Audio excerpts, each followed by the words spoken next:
Party's not a party's a man who fights crime, and we're gonna watch him fight for a minute at a time with John and Niall, and I guess you just rhyme with Bat Minutes.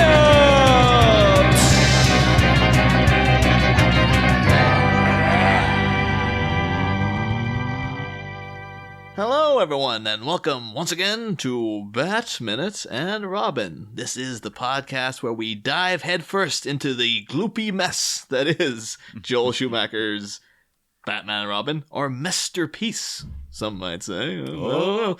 But yeah, 1 minute at a time. I'm one of the hosts, Niall McGowan. I am your other host, John Parker, and, you know, we kind of know a thing or two about falling into vats at this point. It's kind of our thing.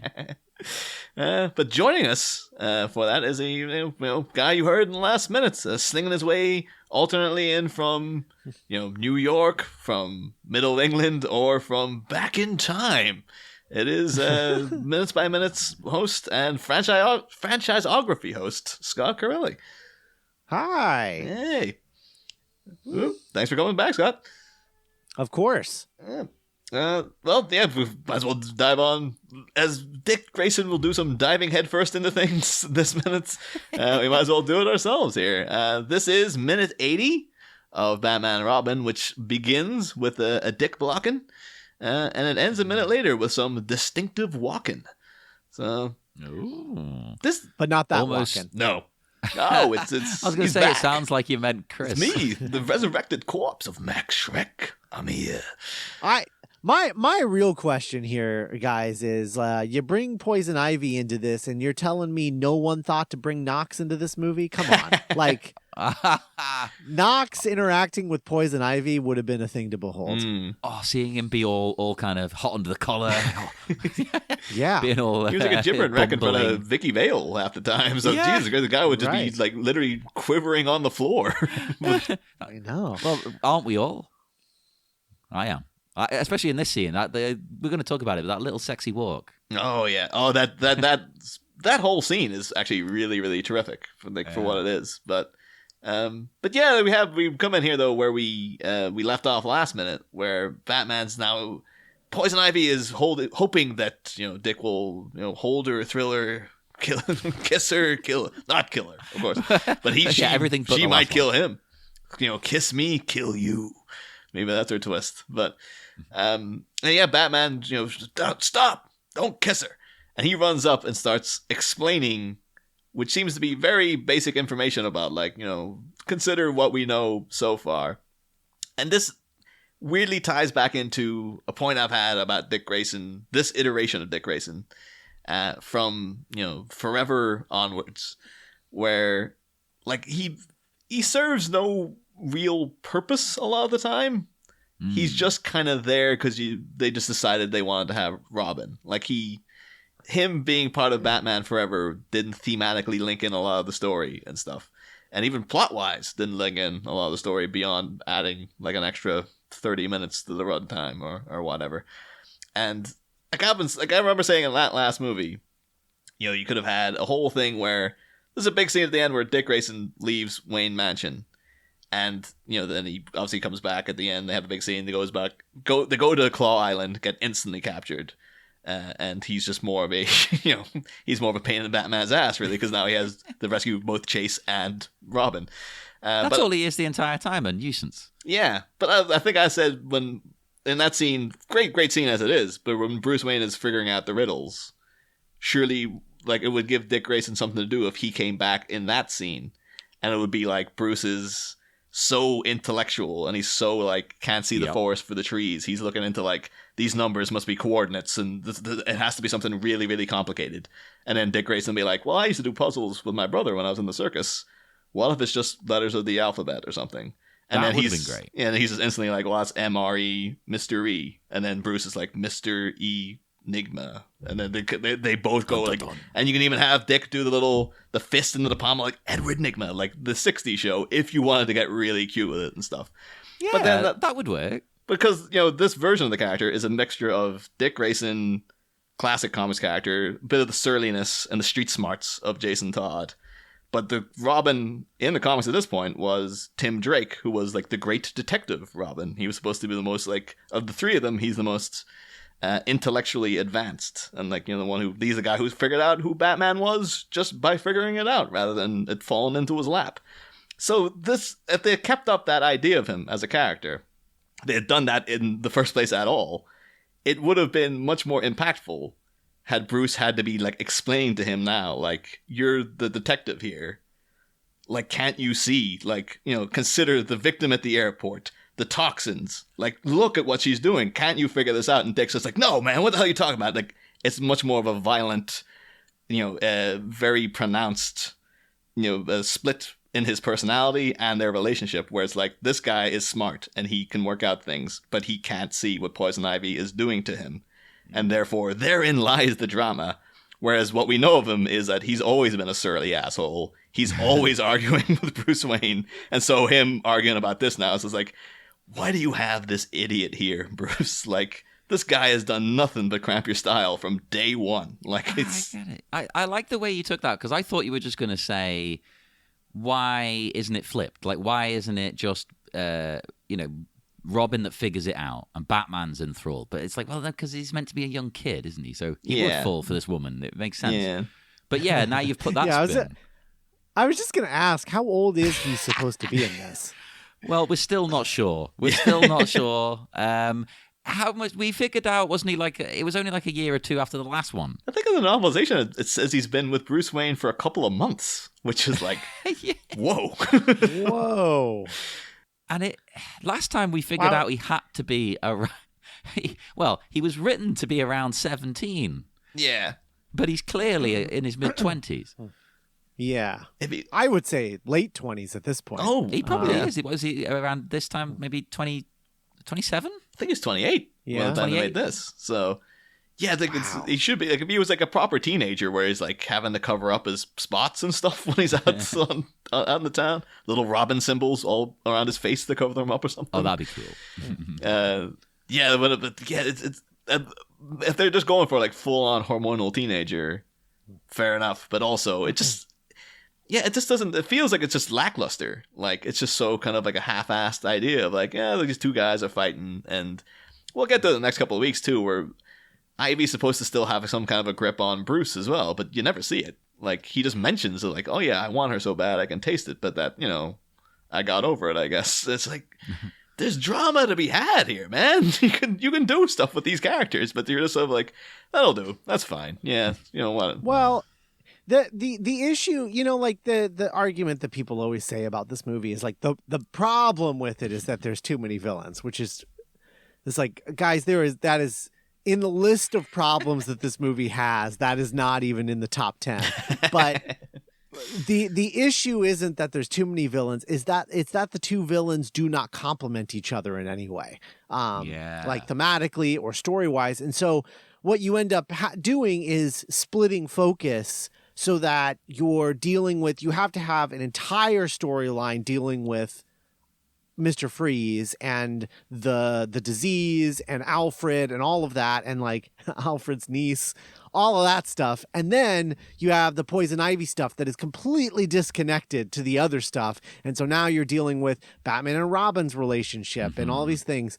And, it is trying to force too many things in here. But like, imagine a scenario where instead of Mr. Freeze, they had done Harley Quinn, and you just focus on Batman and Robin's relationship, and the story is like they, in their Pamela Isley, Harleen Quinzel personas, they're both dating Bruce and Dick. That'd be and great. then and turning, like, basically, like, quote unquote, I don't like this term, but it's, everyone knows what I mean, yokoing, right? Both Bruce and Dick, because they know that they're Batman and Robin and they want to break them up because they're better together. So the first scene is Batman and Robin working like just amazing Cape Crusader partners, right?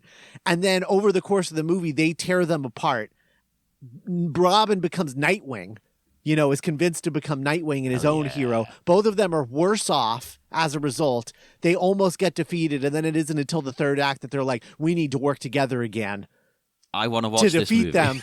And then boom, that's the movie. And you still call it Batman and Robin because that's what the movie's about, is their relationship. Yeah, that's the thing too. Like, for the amount of times in this movie where Dick Grayson, he's going to do it in this friggin' minute where he's like, I'm going solo, I'm out of here. There's never a point where these two guys are actually split up. Like, there's a hint of it later on where you think Dick's there by himself, but it's always that they're working together. There is no fracture in the relationship at all. Like, it's right. They're constantly, even though he's constantly stropping, it's like, well, he's still around. They'll still go out as Batman and Robin. That's not that big a deal. Well, no, because the fracturing is BS. It's just Ivy's powers.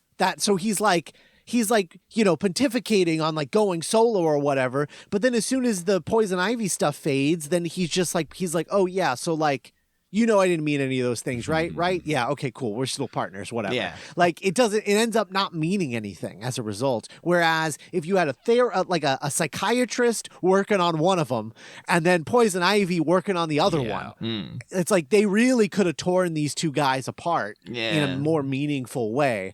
And the problem is just like there's no time for it because like half of this movie has to be dedicated to stuff that focuses on Mr. Freeze, and it just has nothing to do thematically with anything else going on. It's like it really is two movies where both of them are kind of half-assed. Well, we've brought up before as well, like tying into that, Freeze and Ivy's plans seem to kind of go against each other. Like, why would she want the planet to be frozen?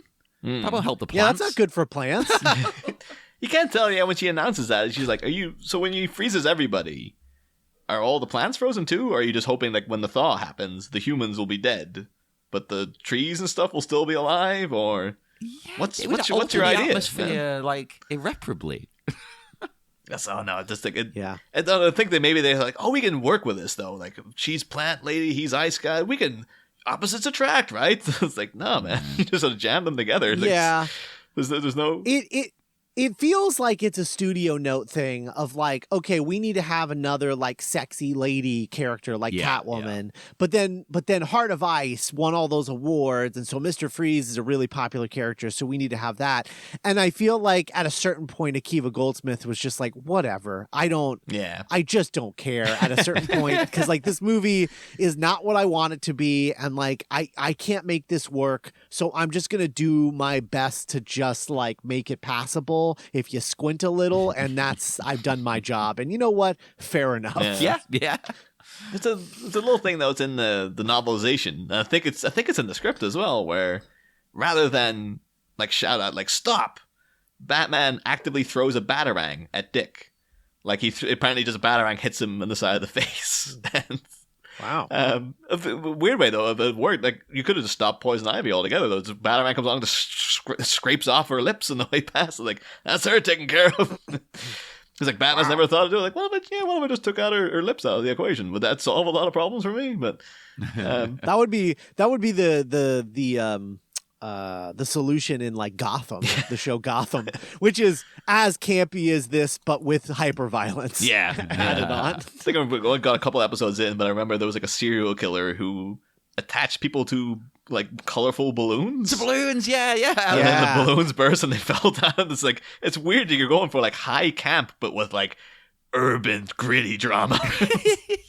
That was like, my problem with it. I could never work out was I supposed to be laughing? Was I supposed to be appalled? It's kind of like Batman 66 Special Victims Unit. It's like, whoa, these things do not mix at all. And we're making it sound better than it was. We're making it sound like a must-watch show there. No.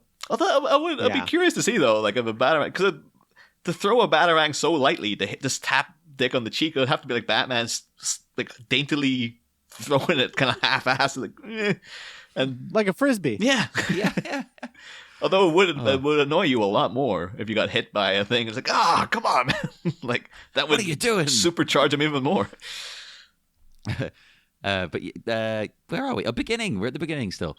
When Ivy delivers her toxins and stuff, well, what Batman explains, again, I was just thinking he's just trying to convince Dick not to kiss her because he wants to kiss. He's like, that's why she wants to kiss you, Robin. Honest, don't do it. Don't do it. And then all I could think of was that meme, like, what if we kissed in the Batcave? Do you guys get any vibe at all that there's an actual jealousy to Bruce? Like, he wants... I don't think it's there at all. I think he's just... No. Robin thinks there is, because of course he would think that. But no, Batman here, he's figured it out. Yeah, that's what I'm saying. He is truly, like, intellectually sussed this woman out. I actually kind of really like that it's Ivy identifies it, too, because while Dick is giving out to Bruce, you see her slinking off in the background, glowering at Batman like a kind of wounded animal. And she has the look of, like, this guy is now a threat to me because he knows how to get around the toxin. So she, like, I really like that move by Uma Thurman to make her look like she's just retreating in a very snake-like fashion almost. Well, she's lost with Bruce. She's not getting him. Yeah. He's technically ensnared by her powers, but his mind is like, no, something is amiss. It's in the text that he is, but there's no vibe. Like, it's almost as if, like, he's just like, no, this is all you need to do to defeat Poison Ivy is to work out that's what she's trying to do to you. And then you're impervious to her all of a sudden. But Robin, though, like, his reaction, I'm just sitting here thinking, dude, like, she's a villain who is desperate to kiss the people who have come here to stop her. I think you can trust Batman on this. Something isn't right. Yeah. It's so... I think that was a line of dialogue from the original script. I can't remember we brought it up the last week, too, because they really supercharged it in the script of, like, how sexy it all is with Poison Ivy. And at one point she says to Batman, like, you bring out the animal in me. And he says, like, well, I should have brought my leash. Or leash. What, lease? Well, I brought the lease to my house right here. And slaps it down on the table. That's what she wants. She wants to take everything from you. Yeah, I just imagine that, like, this guy is supposed to be, I don't know, 18, 20, something. I don't even think he's old enough to drink yet, supposedly. That would be perfect, wouldn't it, for the character and why he's so head over heels and fallen for this spell. Yeah. Well, and just imagine, like, I mean, this guy, he, as the movie very, actually weirdly, kind of one of the more subtle things in the movie is just like how freaking horny this guy is. And you imagine, like, this is like the period of time where, like, young men who look like Chris O'Donnell are, like, going out and getting laid every night, except he's going out and being Robin every night. So he has no time to get laid. So he's just, I imagine, very sexually frustrated. And I'm sure Bruce isn't putting out. So, That is an excellent point. Yeah, actually. He could get women left and right if he had the time. Yeah, you don't know how much Bruce sowed his wild oats back when he was a young dude. Because, like, anyone else in the house could be like, Dick, dude, take a couple of nights off, man. Go out and get a massage, get yourself, go bar hopping. Go, or if you're not old enough, go out to a party somewhere. Do something. Pick up people. But Bruce Wayne is not the guy to do that because it's like, I spent my 20s and my late teens doing studying to be Batman. Like, I didn't have time for that. That actually might be what it is. He doesn't understand that Dick needs that. Yeah. And Alfred's just like, well, that's what didn't do him any harm. Like, didn't it, Alfred? I don't know. I don't know if I buy George Clooney's Bruce as somebody who's done any sort of training whatsoever. I feel like he's just rich. Like, that's it. Like, he's rich and he's a little kooky, and he's like, I'm a superhero now. Yeah, he doesn't seem like the guy who's gone off all around the world learning martial arts, does he? There's a bit in the making of book where, like, we're in the aftermath of people giving a lot of crap to Robert Pattinson for him saying, like, I didn't really work out to be Batman. It's all in the suit. Like, why would I go and train for that? And you don't even know if he's just been, like, facetious. He's like, oh, of course I trained, but he's just joking around. Or Robert Pattinson, you can't tell that guy. He's a natural kook himself.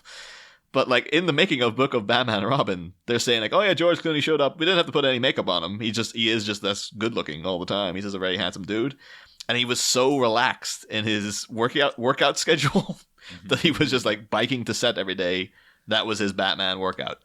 So, like, years later, you'll get Christian Bale doing Krav Maga and all this. And Clooney's just like, hey, come on. Like, I'm doing ER over here, too. Like, I ain't got time to, work out. Are you crazy? So, no. And yeah, it is very much the vibe. It's like the reason that the muscle suit is here is to give the impression that I've done a setup in the last year. Because let me tell you, it ain't happened. No, he definitely doesn't work out and stuff like that. No, he's all about the vacation. Like he literally made 3 movies just to like hang out, go on vacation with his friends. So I kind of don't blame him. If people are willing to pay you to do that, screw it. Yeah, absolutely. That's how Adam Sandler lives his life anyway.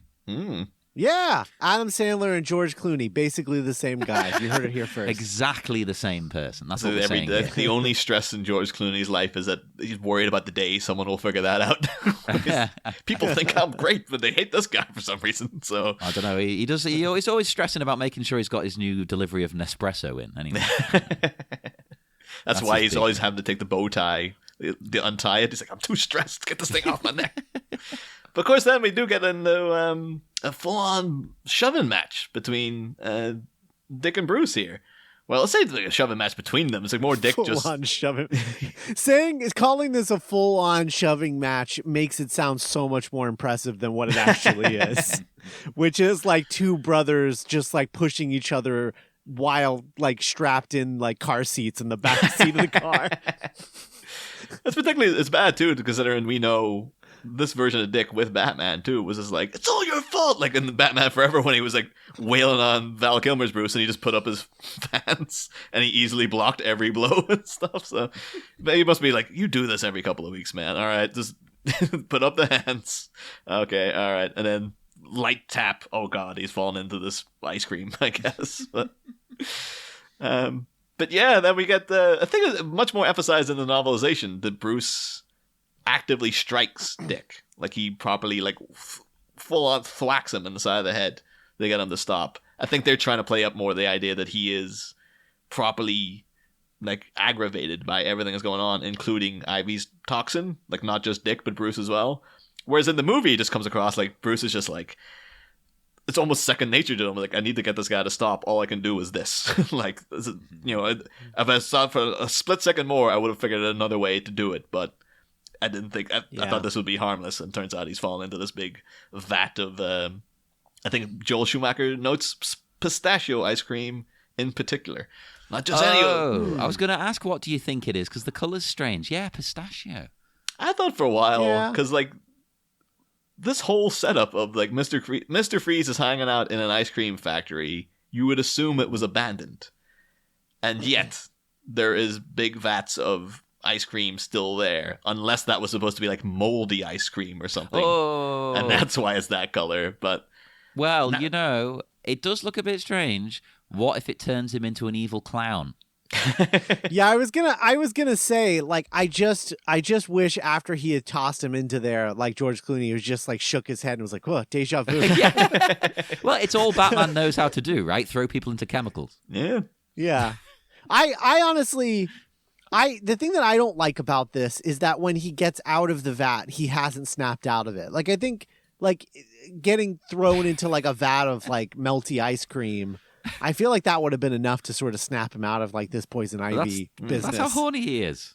Well, doesn't matter. Yeah, I guess so. That would have been a thing, though. Again, in talking about, we mentioned the last minutes, Spider-Man 3.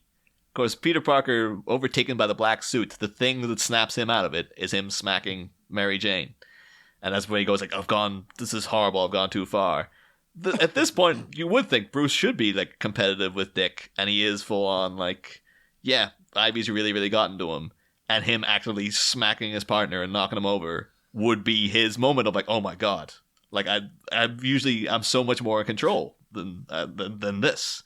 This is crazy that I've actually hit this guy. But yeah, it's not there. It just comes across as a real like, oh oops, oh man, this movie's way too silly to to be that. Yeah, I mean this is like a straight up like Home Alone kind of thing. Like this is.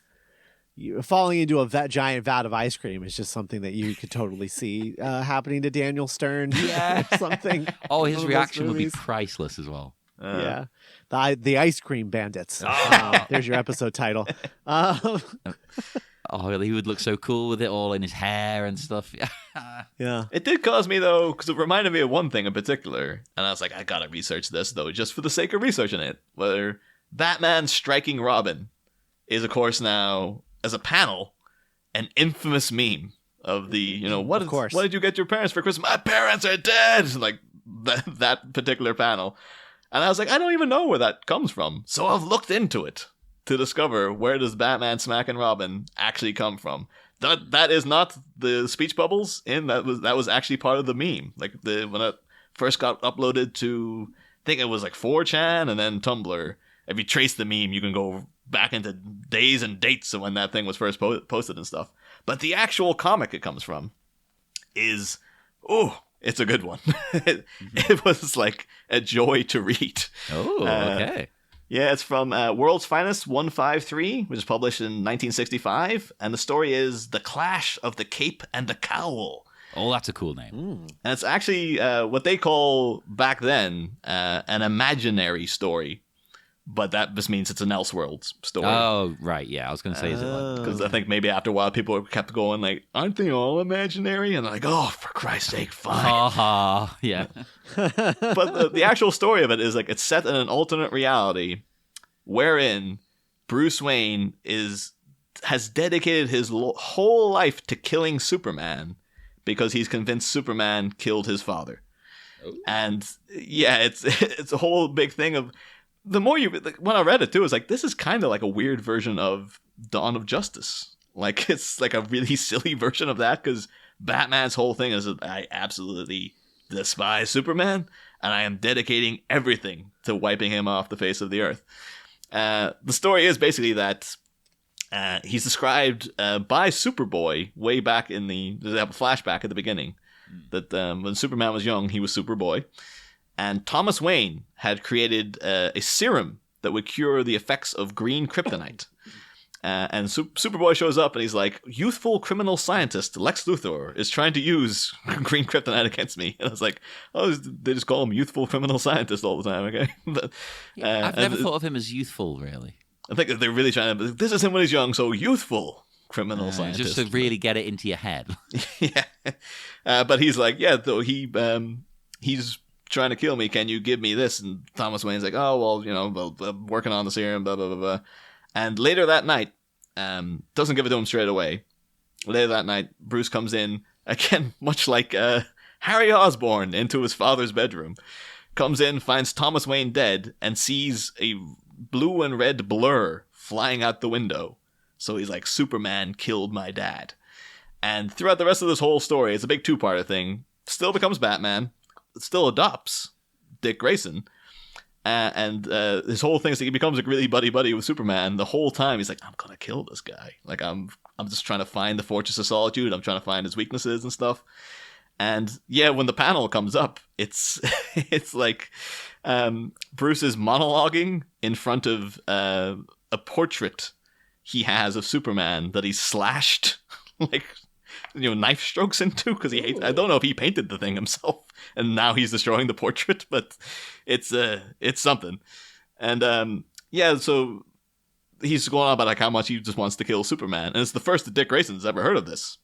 So he's just like, oh, you've gone crazy. You can't kill Superman. Like he's one of your best friends. And so Batman turns around, flat out smacks him. It's that exact panel, and what he says in the panel is, don't tell me I'm wrong, you little brat. Proving Superman's guilt is my whole mission in life. Wait, hang on, wait. His whole mission? Yeah, his whole thing is that he just wants to kill... The crime fighting is just incidental. All he wants to do is kill Superman. And yeah, what he does afterwards is, because Dick Grayson's now a problem, he brainwashes him into forgetting that he was ever Robin, that he was ever adopted by Bruce Wayne, and then he just dumps him in an orphanage. And that's Dick Grayson out of the picture. It's like, this is hardcore Batman. This guy, like, all he wants to do, like, it's Silver Age, silly comic book stuff. But this guy's like a demented serial killer. Like, this sounds pretty cool. Yeah, you're selling it to me. Yeah, but yeah, the whole thing goes on later on, past the panel. He ends up, him and Lex team up, and they take down Superman. They lock him in a coffin. He puts a kryptonite boomerang. He fells Superman with a kryptonite boomerang, and he places it on his chest. And eventually, freaking realizes that Lex Luthor was actually the guy who killed his parents, and blah blah blah blah blah. And Bruce, dies at the end for his, saving Superman and stuff like that. But if you got like the Comixology app, beyond there and stuff, highly recommend seeking out that story because it was a blast for me to read. Quite frankly, I'm looking that up immediately. Great time with it. But so I didn't realize like for all the infamy of that meme, it's like, oh, it comes from like I don't know if it's a good story, but it's a fun story to read. Hey, if it's fun, that's all that matters to me. Yeah, to me, that is good. Oh, but yeah, that was the origin of the Bat Smack panel. I'll admit, I always sort of assumed it wasn't really like an actual comic thing. Like they took it from something else or manipulated it. So that's interesting. Although George Clooney punching people, or not even really punching, just like shoving a guy, it just really brings up like one of George Clooney's big famous stories in Hollywood was him. George Clooney, nice guy George Clooney. Everybody loves him. And one of his big films, of course, was Three Kings with acclaimed director David O. Russell, who apparently is a nightmare. He's like an actively horrible man from all intents and purposes. From all the word you hear about him, he sounds like a real piece of work. And yeah, apparently with the set of Three Kings, they had an extra was supposed to shove Ice Cube onto the floor, and he wasn't doing it with enough conviction.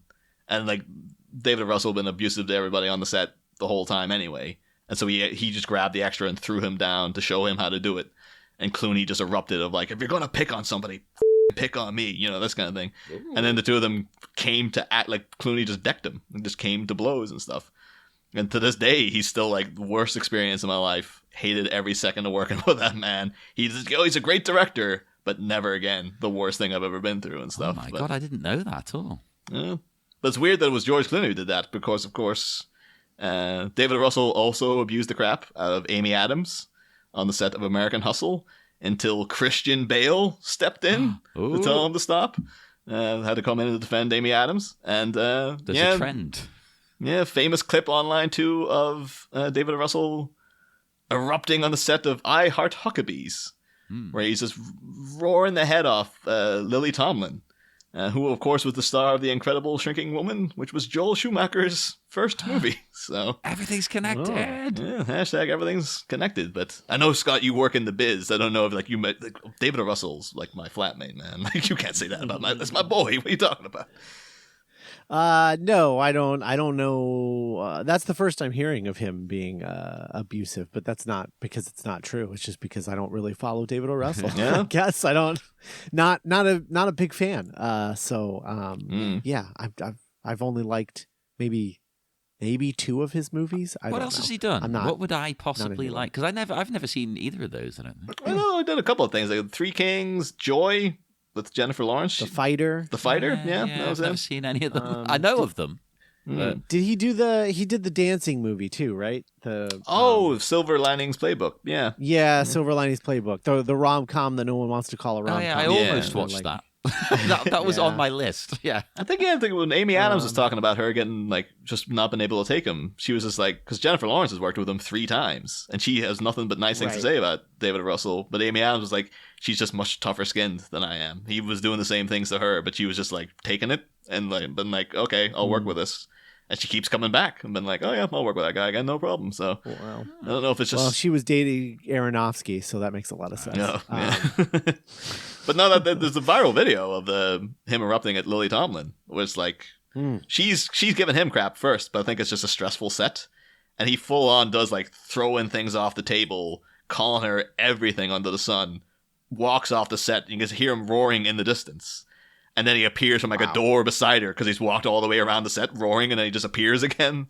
And it was one of those things back in like, 2008 or something, where it was just like, ooh, this boy, his career's over. And then, of course, because it's Hollywood and he's a guy, making Oscar-winning movies within the next 2 years after that. So you can do what you want. But will Bruce and Dick's relationship ever recover from this spat that they've had? Who can tell? No, they certainly won't get over it like 5 seconds later. No, it's all downhill from here. Robin says it himself. He's going solo. Well, that's the thing, because it's like this is an addition. I don't think this is in the script that he goes into this goop, and it's definitely not in the It was an novelization. accident on set. I think this would have been like it's almost like a note of like it's getting too serious that these guys are fighting. You have to add in like a comedy beat, so he has to go into something funny, like throw him into the pistachio ice cream, and then even when he's storming off, he flips the cape back like a petulant child, and it's a bit funny, and it's mildly funny. Yeah, but it's just like they're like it's things are getting too heavy. We need to lighten it up again. It's like you can let them have a bit of drama for like 5 seconds, guys. Come on, but no, the kids. I don't know. I bet after the ice cream, that costume was a lot more heavy. Oh, yeah. They have to throw it out, start again, get a new one. In fact, that's the perfect chance then for him to put on an even more Nightwing-y kind of costume. I love the idea that this wasn't planned and that just on the set, like Joel Schumacher was like, oh, instead of having him punch him, how about he falls into the goop and the costume department just like all exchange looks like, oh, God. Yeah. You have to wonder, though, how Dick Grayson gets home, because he is like, okay, I'm going solo. And it's like, we noted outside the Batmobile was there, but the Redbird wasn't, because we don't know if he got it back after like the whole... Batman shutting him down from doing that jump. So is Dick Grayson having to like walk home covered in pistachio ice cream and just getting like pelted by the kids of Gotham streets and stuff? Like, I wanna see that scene. And I want it to play the Charlie Brown music while he's walking. Oh, that'd be back great. to the His mansion. head down and everything. Yeah. because it'd be like an elixir for the cops outside, though, because they must be like pretty like sore. They're like, oh yeah, Mr. Freeze took us all out with like one kick, and then they see Robin walking out covered in goop, and they'll be like, get a load of this asshole. Like, at least we didn't go head first into some ice cream. So dignity recovered. And then Commissioner Gordon, of course, is just like, hey, what happened? You guys were supposed to win.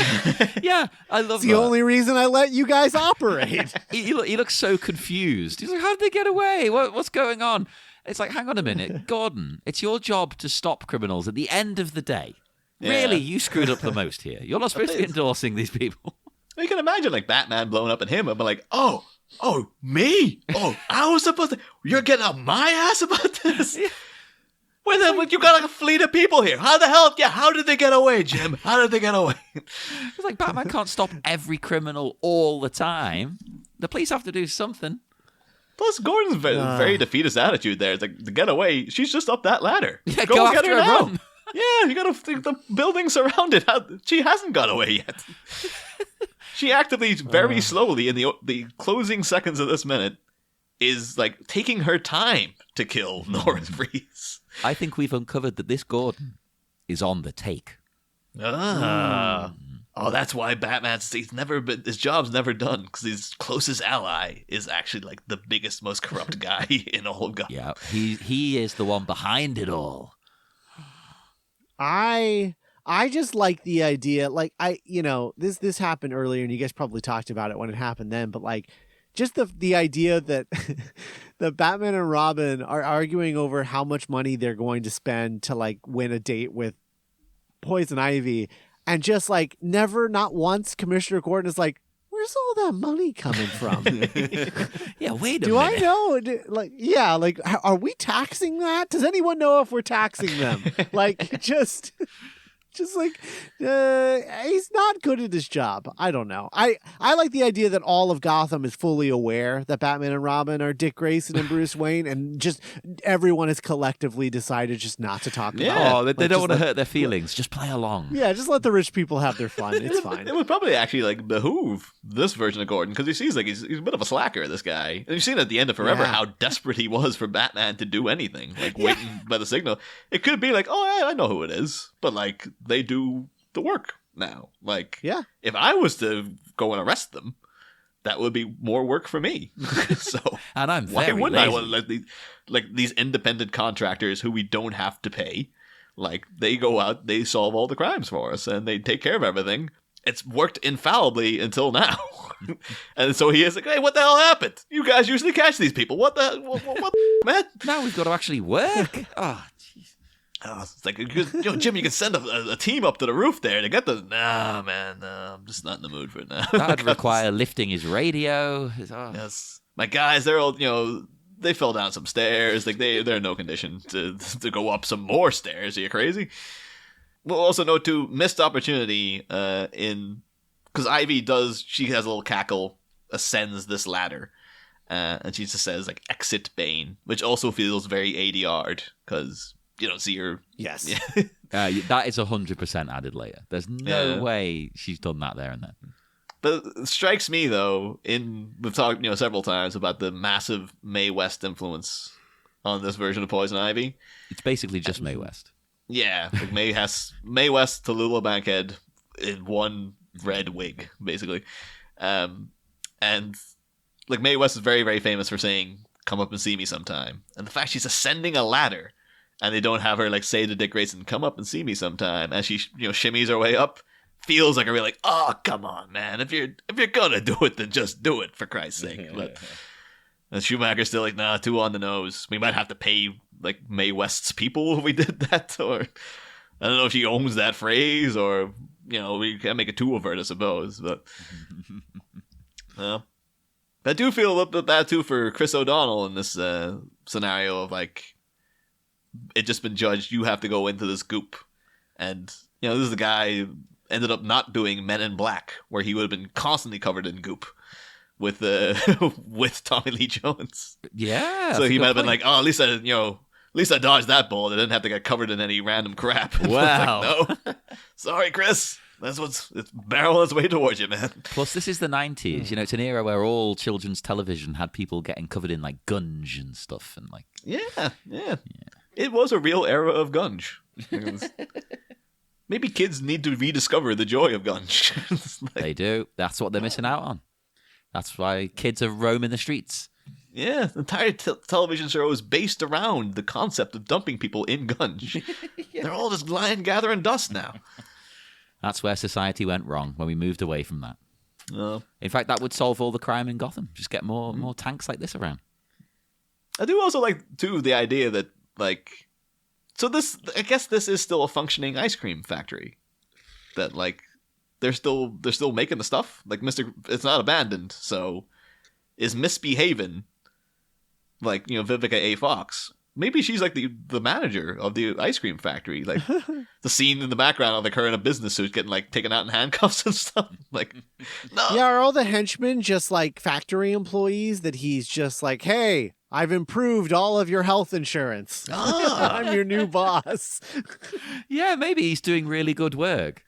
Yeah, Mr. Freeze obviously isn't interested in her, but she's really, really into him. And she's just like, yeah, a new rule around the factory now. We're dressing like this in this sort of Mad Max hockey team, crazy bullcrap, and also do whatever this guy says. And so like, I was just here to churn some, ice cream. I didn't think I'd have to go out and like play hockey with a diamond and stuff and watch a guy slide down a dinosaur and things like that. Hey, that sounds like one hell of a work day to me. Yeah, that's why they're not quitting. The job market in Gotham is so bad that they're like, just do what the lady says. Well, something that churns my ice cream is Ivy's sexy walk at the end here. Oh God, yeah, yeah. Goes into the next minute, but I just love how over the top it is. There's no need for the sensual nature of this walk. There's no one there to see it. She's just doing it for herself. She's just feeling her oats, as the phrase goes. Feeling her oats, It would be great if there actually was like the argument between like Batman did erupt at Gordon. And you just hear in the background, it's like, you fucking asshole, don't you ever say that to me again. While she's doing this, the two of them are just properly having it out downstairs. That'll be brilliant. But yeah, we are. We've got some action with Ivy here, but it's very much next minute. So, then we got anything more to say for minutes 80? You have to look that up then. Yeah, no, I'm noted out for this one. We will head off then into the dark, dark night. So do join us once more on Friday for Bat Minute and Robin. Next time, green with envy, a jealous Jezebel slithers into position and makes a corpsicle of her comatose competition. But as his partner is pruned by a pernicious crone, which oblivious blizzard baron is making himself right at home, it's homicide, wife of the sleet on Friday, bat fans. Same bat pod, different bat minute. We'll be back.